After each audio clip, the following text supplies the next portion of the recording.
Assalamualaikum warahmatullahi wabarakatuh. Gimana kabarnya anak-anak? Baik? Alhamdulillah semua baik ya. Masih semangat? Alhamdulillah masih semangat ya. Sebelum Ibu memulai pelajaran hari ini, Ibu mau mengecek kesiapan kalian. Coba tengok kanan kiri kalian. Adakah sampah? Nah, jika ada, tolong simpan sampah kalian terlebih dahulu di samping kaki kiri kalian. Nanti setelah selesai pembelajaran, kalian bisa membuangnya ke tempat sampah. Seperti itu ya. Ibu juga mau melihat kerapian kalian. Coba kalian berdiri terlebih dahulu. Ya, bagus. Itu Doraemon, tolong dirapiin bajunya ya. Bagus sekali. Nah, kalau sudah, kalian bisa duduk kembali. Adakah yang tidak berangkat hari ini? Belum tahu ya, Ibu cek ya. Bu absen terlebih dahulu. Shizuka hadir? Hadir ya. Sunio? Hadir ya. Giant? Hadir? Hadir. Nobita? Hadir. Doraemon? Hadir. Hari ini hadir semua ya, alhamdulillah. Untuk mengawali pembelajaran hari ini, tolong ketua kelas disiapkan doa. Siapa ketua kelasnya? Doraemon? Ya, silahkan siapkan. Berdoa bisa disiapkan dari sekarang. Selesai. Sebelum Ibu memulai pelajaran selanjutnya, adakah yang masih ingat materi yang Ibu sampaikan kemarin? Silakan, Nobita. Bagus sekali, kemarin kita membahas tentang ketimpangan sosial yang ada di Indonesia. Selanjutnya, Ibu akan melanjutkan materi kesenjangan sosial. Adakah yang sudah belajar hari ini? Apa itu kesenjangan sosial, Giant? Ya, bagus sekali. Kesenjangan sosial itu berkaitan erat dengan ketidakadilan sosial. Nah, kalian bisa baca-baca di modul kalian, banyak para ahli yang menjelaskan kesenjangan sosial itu apa. Ya, kalian pahami sendirilah di situ. Kalian bisa baca-baca, pahami. Nah, jadi Ibu simpulkan saja ya. Kesenjangan sosial itu ketidaksamaan akses untuk mendapatkan sumber daya yang tersedia. Sumber daya itu bisa berupa kebutuhan primer seperti pendidikan, kesehatan, perumahan, peluang berusaha dan kerja. Dan juga dapat berupa kebutuhan sekunder seperti sarana pembangunan usaha, sarana saluran politik, dan juga pemenuhan pengembangan karir dan lain-lain. Nah, kesenjangan sosial itu tidak mak bedunduk gitu loh, langsung ada. Pastinya ada faktor-faktor yang melatar belakangnya. Yang pertama adalah perbedaan sumber daya alam. Nah, ini berkaitan erat dengan perekonomian. Kenapa? Karena jika suatu daerah tertentu, daerah A itu memiliki sumber daya alam yang melimpah, akan tetapi masyarakat di sana tidak bisa memanfaatkan sumber daya alam tersebut dengan baik. Akibatnya perekonomian mereka juga akan menurun, tidak meningkat. Sebaliknya, jika suatu daerah tersebut bisa memanfaatkan sumber daya alam tersebut, maka perekonomiannya juga akan meningkat. Jadi, antara perbedaan sumber daya alam dengan perekonomian itu saling berkaitan. Yang kedua yaitu pengaruh globalisasi. Nah, kita ini masyarakat Indonesia, jika kita bisa memanfaatkan globalisasi, sistem-sistem globalisasi, kita dapat mengejar ketinggalan dari negara lain. Ya, begitu sebaliknya, jika kita tidak dapat memanfaatkan globalisasi, kita akan berada di jalur konservatif. Kita akan mengalami ketinggalan dengan negara lain, gitu ya. Nah, selanjutnya yaitu faktor demografis. Nah, faktor demografis ini berkaitan erat dengan kependudukan, tingkat kesehatan, tingkat ketenaga kerjaan, pokoknya yang berbau dengan kependudukan. Itu ada faktor demografis.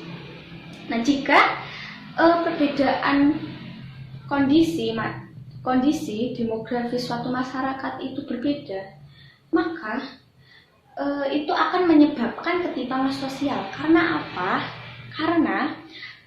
Karena adanya perbedaan produktivitas kerja masyarakat pada setiap daerah, sehingga hal tersebut merupakan faktor yang menyebabkan kesenjangan sosial.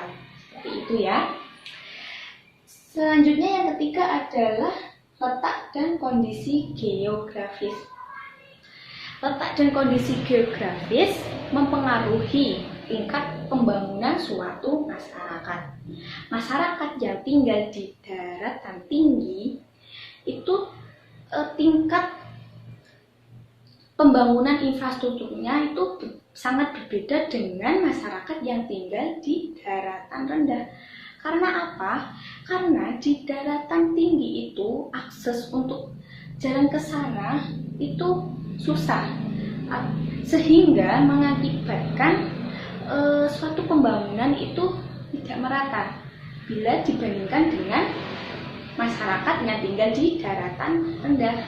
Mereka mengalami kalau di daratan rendah itu pembangunan infrastrukturnya lebih maju, seperti itu ya. Nah, ada yang mau ditanyakan sampai saat ini? Sudah paham semua? Alhamdulillah. Nah, setelah ada faktor, tentunya pasti ada dampak. Dampak apa saja sih yang disebabkan oleh kesenjangan sosial? Yang pertama adalah kemiskinan dan pengangguran. Ini adalah hal yang paling umum yang terjadi ketika dampak kesenjangan sosial itu. Karena apa? Misal ini, suatu daerah tingkat penganggurannya sangat banyak, sehingga otomatis kemiskinannya juga akan banyak. Nah, jadi dua hal ini saling berkaitan.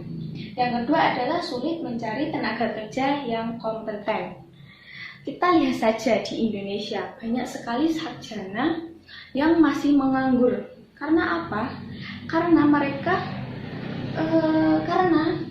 perusahaan tidak membutuhkan mereka. Kenapa kok tidak bisa membutuhkan mereka?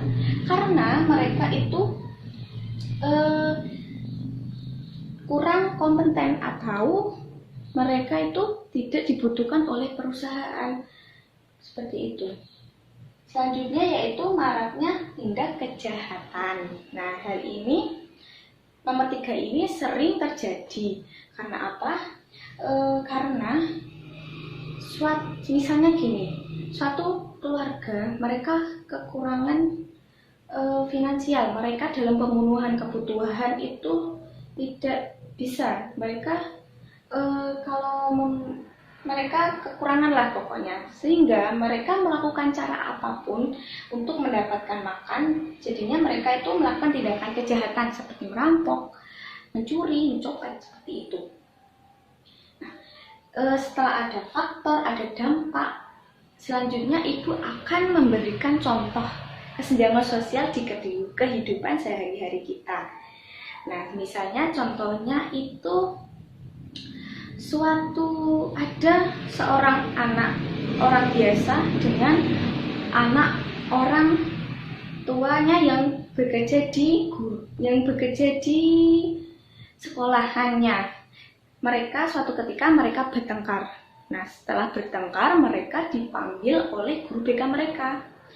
Ketika saat dipanggil guru BK-nya itu tidak mau memarahi anak yang orang tuanya berprofesi sebagai guru, karena guru BK-nya itu merasa tidak enak karena orang tuanya itu rekan kerjanya. Nah, tapi guru BK-nya itu memarahi anak yang orang tuanya biasa, sehingga hal tersebut merupakan salah satu contoh kesenjangan sosial, seperti itu ya. Nah, setelah ada faktor dampak, selanjutnya apa sih solusi yang ditawarkan agar kesenjangan sosial ini tidak menjalar kemana-mana gitu ya. Yang pertama adalah memberikan kesempatan untuk memperoleh pendidikan yang sama ya. Jadi pendidikan yang sama ini yang dimaksudkan adalah tidak ada perbedaan antara pendidikan dengan orang kaya dengan orang miskin. Jadi semuanya sama gitu ya. Yang kedua adalah mampu menciptakan lapangan pekerjaan. Jadi ketika suatu negara tersebut bisa menciptakan lapangan pekerjaan, otomatis angka pengangguran juga akan menurun. Nah, karena angka pengangguran menurun, sehingga masyarakatnya itu kemiskinannya juga menurun, terus tingkat kesejahteraannya akan meningkat seperti itu ya. Yang ketiga adalah melakukan pemerataan pembangunan. Nah, jika suatu negara ingin maju, maka melakukan pemerataan pembangunan adalah kunci yang utama. Itu ya. Sampai saat ini ada yang ingin ditanyakan? Tidak ada? Nah, sebelumnya Ibu akan memberikan tugas untuk kalian. Tugas tersebut dikumpulkan minggu depan. Tugas ini bersifat kelompok ya. Jadi nanti satu kelompok terdiri dari 2 orang ya. Jadi Ibu bagi saja ya, Suneo dengan Doraemon ya, terus Nobita sama Suneo, Giant sendiri tidak apa-apa ya, soalnya kurang orang ya. Kalau enggak, Giant bergabung dengan kelompoknya Nobita bisa ya. Jadi tugasnya kalian adalah membuat contoh apa? Contoh kesenjangan sosial yang ada di kehidupan kalian sehari-hari. Jadi minimal kalian membuat contohnya 10 saja, tetapi tidak boleh sama dengan kelompok yang lain, oke? Bisa dipahami? Bisa ya? Nah, sebelum bisa dipahami, selanjutnya kalau sudah semua, Ibu akhiri pertemuan pembelajaran pada hari ini. Sekian dari Ibu. Wassalamualaikum warahmatullahi wabarakatuh.